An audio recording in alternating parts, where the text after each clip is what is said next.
Hey guys, it's Mark here at Rickshaw Bagworks in San Francisco with a quick tutorial on replacing the metal wire bale on the J-hook that we use on a lot of our bag straps.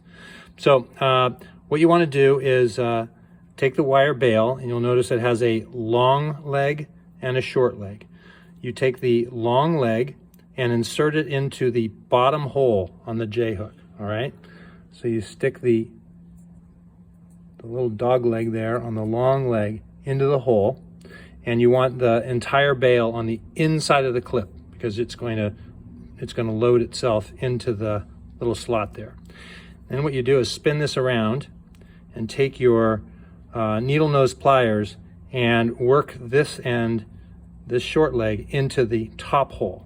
Okay, so we're just going to take our needle nose pliers, bend this out a little bit and bring it into the hole. All right, so here we go.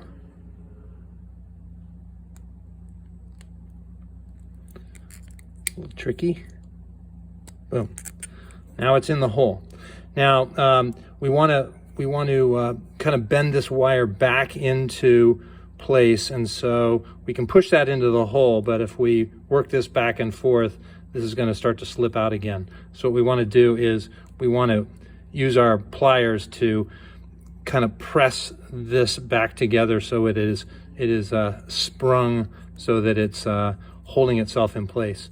So we're going to just take these pliers, and as you can see here, we're just going to apply a little bit of pressure, and that is going to cause the legs to kind of bend together there and hold everything in place. And now we can move this back and forth without this end walking out of the hole.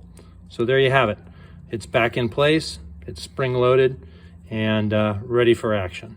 Okay, thanks for watching. Cheers.